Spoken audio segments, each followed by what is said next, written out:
అందరికీ నమస్కారం అండి. ఈ యొక్క వీడియోని ఎంతో దుఃఖంతో బాధతో చేస్తాము.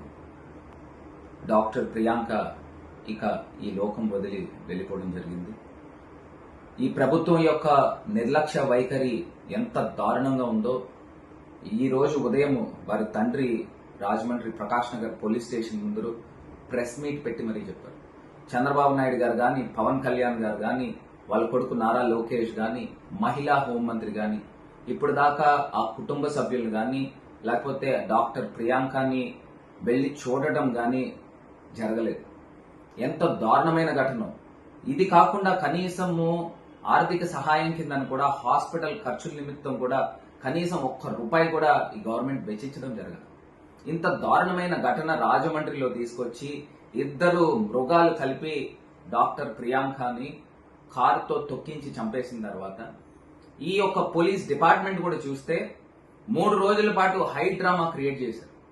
ఆ నిందితులను కాపాడే ఒక ప్రక్రియ క్రియేట్ చేశారు. దీన్ని కేవలం ఒక సింపుల్ యాక్సిడెంట్ కింద క్రియేట్ చేసి ఆ అక్యూజ్డ్ ని గైడ్ కాలేజ్ ఇంజనీరింగ్ స్టూడెంట్స్ కింద చిత్రీకరించే కార్యక్రమం చేశారు.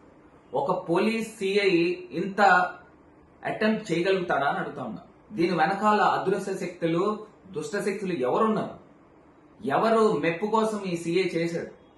అసలు ఎన్ని సూట్ కేసులు మారిని అక్యూజ్ ని కాపాడడానికి? ఇంత దారుణమైన ఘటన